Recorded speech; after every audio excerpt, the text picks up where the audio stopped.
CET NMMS کے لیے ہشتم جماعت کا آج کا ہمارا جو موضوع ہے اس کو مختلف ناموں سے جانتے ہیں، میں ہرپا کی تہذیب یا سندھ کی تہذیب یا سرس تہذیب۔ جب خانہ بدوش کی زندگی مستحکم ہوئی تو لوگوں نے کشمیر کے برزوم میں ایک تہ خانے میں پناہ لی۔ اس وقت کے لوگ مٹی کے گڑھے کھود کر ان میں رہتے تھے۔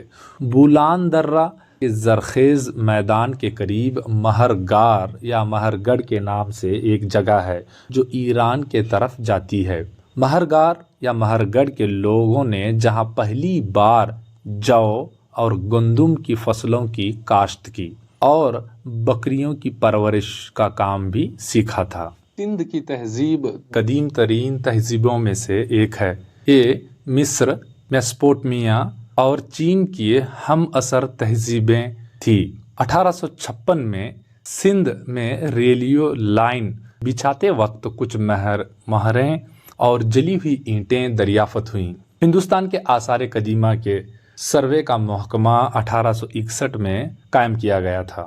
1920 میں سر جان مارشل ہندوستان کے اس محکمے کے ڈائریکٹر جنرل بنے۔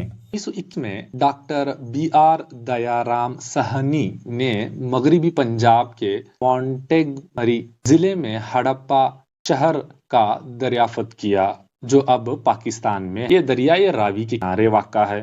1922 میں ڈاکٹر RD بنرجی نے سندھ کے ضلع لاڑکان میں کھدائی کی اور موہنجودارو شہر دریافت کیا۔ سندھی زبان میں اس کا مطلب ہے مردوں کا ٹیلہ۔ روپار یہ شہر پنجاب میں واقع ہے۔ اس کو دریافت کرنے والے YD شرما تھے۔ اسی طرح لوتھال جو ڈاک یارڈ تہذیب کا بندرگاہ ہے کیمبے گجرات میں پایا گیا ہے، اس کو ڈاکٹر SR راؤ نے دریافت کیا۔ اسی طرح کالی بنگن راجستھان میں موجود ہے، اس کی دریافت BK تھاپڑ نے کیا۔ دھولا ویرا کچھ میں ہے، اس کی دریافت RS بیا۔ چوہنجودارو مجمدار شاہ نے کیا، یہ آج پاکستان میں ہے۔ عالمگیر پور اتر پردیش میں ہے، YD شرما، اور بنوالی ہریانہ میں ہے کہ RN بشت نے اس کی دریافت کی۔ ہرپا تہذیب کم و بیش 13 لاکھ مربع کلومیٹر پر پھیلی ہوئی تھی، جو شمال میں کشمیر کے مانڈو اور مغرب میں اتر پردیش کے عالمگیر پور، مغرب میں مکران، جنوب میں مہاراشٹر کے دائم آباد تک پھیلی ہوئی ہے۔ یہ 2500 قبل از عام عہد سے لے کر 1750 قبل از عام عہد تک کا وقفہ تھا۔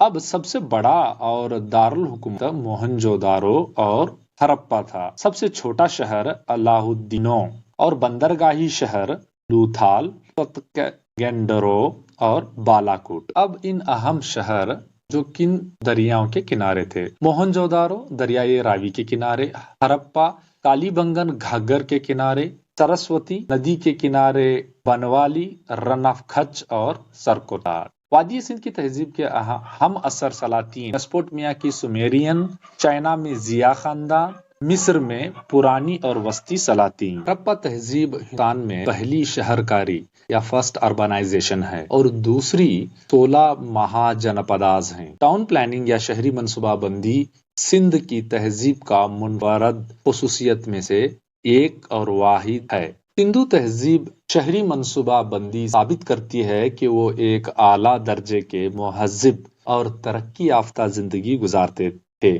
سندھو کے لوگ سب سے پہلے سائنس سے آب یا ڈرینیج سسٹم کے نظام کے ساتھ منصوبہ بند شہر تعمیر کروانے والے تھے۔ سندھ کے شہر جہاں یکساں منصوبے پر تعمیر کیے گئے، ٹاؤن پلاننگ فطرت میں حیرت انگیز تھی۔ کچھ شہروں کے مغرب میں شہری اور اونچے پلیٹ فارم پر تعمیر کرتے تھے اور جس کے مشرق میں رہائش علاقے کا مرکز تھا، وہ جلی ہوئی پکی اینٹوں کی بڑی دیوار بناتے تھے۔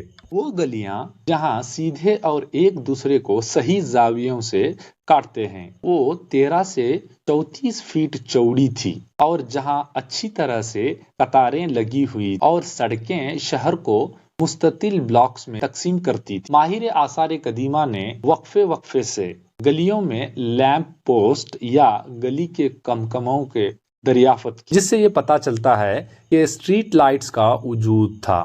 کوڑا دان یا ڈسٹ بین جہاں سڑکوں پر بھی مہیا کیے گئے ہیں، یہ میونسپل انتظامیہ کی یا شہری انتظامیہ کی ایک اچھی موجودگی کا ثابت کرتی ہے۔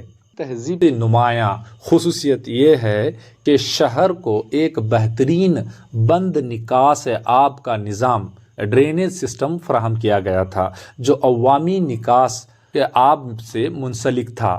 اینٹوں سے بچھائی گئی نالیاں ہر گلی میں بہہ جاتی ہیں جن کا احاطہ کیا گیا تھا، اور صفائی اور صاف کرنے کے مقصد کے لیے وقفے وقفے پر مین ہولز یا چیمبرز تعمیر کروائے گئے تھے۔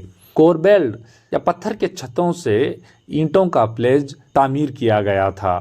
شہروں کے مضافات میں پانی پہنچانا تھا۔ کسی اور عصری تہذیب نے صفائی پر اتنی توجہ نہیں دی تھی۔ عظیم حمام خانہ موہنجودارو میں سب سے زیادہ حیران کن خصوصیت یہ ہے کہ وہ ایک عظیم غسل خانہ ہے جو مرکز میں ایک بڑے چوکوار پر مشتمل ہے۔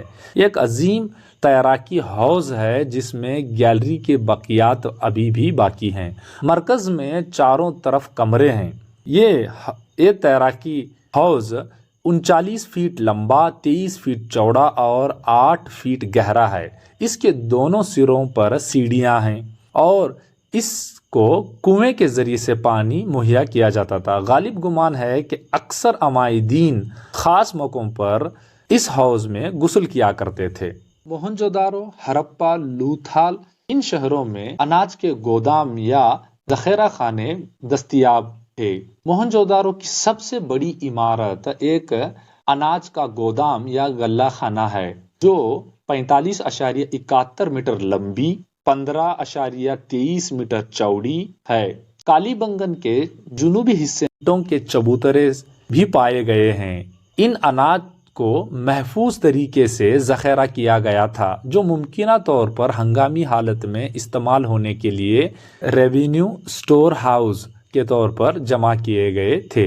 معاشی حالت: زراعت ان کا بنیادی پیشہ تھا، جس کے بعد مویشی پالن، ڈائری فارمنگ۔ لوگوں نے وزن اور پیمائش کا استعمال جانتے تھے۔ موہنجودارو میں وزن کے پیمانہ اور ہڑپا میں کانسے کا پیمانہ دریافت کیا گیا ہے۔ ان کے پاس اعشاریہ نظام کا بھی علم تھا جس نے اندرونی اور بیرونی تجارت کو ترقی دے رکھی۔ ہرپا، لوتھال، کالی بنگن، روپار، موہنجودارو وغیرہ تجارتی مراکز کے شہر تھے۔ بحری نظام کے ذریعے تجارتی سرگرمیاں مغربی ایشیا، مصر اور میسوپوٹیمیا میں دریافت ہوئی ہیں۔ انہوں نے بارٹر نظام کے ذریعے تجارتی سرگرمیاں انجام دے۔ اندرونی طور پر ان کے جنوبی ہند، راجستھان اور گجرات کے ساتھ تجارتی روابط تھے۔ وہ ہاتھی دانت، سونا، موتیوں کی مالا، لکڑی، کھلونے اور دیگر سامان برآمد کرتے تھے اور قیمتی پتھر، تانبا اور ٹین درآمد کرتے تھے۔ بیل گاڑیاں، گدھے، ہاتھی اور اونٹ جہاں سڑک کی نقل و حمل کے لیے استعمال ہوتے تھے۔ سندھو سرسوتی کا خطہ: سندھو اور اس کے مابین دریا اور ان کے قدیم نام وتاستا، جہلم، آسکنی، چناب، پوریشنی، راوی، پپاشا، بیاس، شتودری، ستلج اور سرسوتی بہتی تھی۔ مہریں: ٹیراکوٹا کے مجسمے اور پتھر کی تصویریں سندھ کے لوگوں کی مذہبی زندگی کو بیان کرتی ہیں۔ مادر یا دیوی ماں وہاں کی اہم دیوتا تھی۔ وہ پشوپتی اور لنگا کی شکل میں شیو جی کی پوجا کرتے تھے۔ وہ درختوں کی پوجا کرتے تھے، جانوروں، پرندوں اور شیطان سے ڈرتے تھے۔ عیدین یا خصوصی موقعوں پر رقص بھی ہوتا تھا۔ مذہبی رہنما کا مجسمہ اور کانسے کی رقص کرتی ہوئی لڑکی اس کی ایک ادنا مثال ہے۔ مہریں اور اسکرپٹ یا رسم الخط: ٹیراکوٹا کے ہاتھی دانت پتھر سے بنی 3000 سے زیادہ مہریں پائی گئی ہیں۔ ان میں سے زیادہ تر شکل میں مربع یا مستطیل اور سائز میں چھوٹے ہیں۔ جانور جیسے بیل اور ایک کنگاو والا یا یونیکارن، ہاتھی، ہرن، انسان اور دیگر تصویری تحریریں۔ لگتا ہے کہ تحریر کی سمت دائیں سے بائیں تھی، بعض صورتوں میں پہلی سطر میں دائیں سے بائیں تھی اور دوسری سطر میں بائیں سے دائیں۔ تصویری تحریر کو ابھی تک سمجھا نہیں گیا ہے۔ ہرپا تہذیب کا زوال اور خاتمہ۔ 1700 قبل از عام عہد کو یہاں کے شہروں کا مکمل انخلا ہو چکا تھا۔ مارٹیمر ویلر کے خیال تھا کہ حملہ آور آریاؤں نے سندھ کی بستی ہرپا کی ثقافت اور روایت کو تباہ کر دیا۔ اندرا کو وہ ہرپا کے شہروں کو تباہ کرنے والا پرندرا کہا جاتا تھا۔ ہمالیہ میں آنے والے زلزلے، جو کہ ہمارے تہہ دار پہاڑیاں ہیں، گھگر دریا کا نصاب کو تبدیل کر دیا۔ شہروں کو تباہ کرنے کے عمل میں معاشی بدحالی بھی ایک اہم وجہ ہے۔ سندھو کا وسیع سیلاب، جہاں ہرپا ثقافت کے زوال کے لیے بھی ذمہ دار مانا جاتا ہے۔ اس طرح سے دنیا کی ایک عظیم سندھو تہذیب کا خاتمہ ہو جاتا ہے۔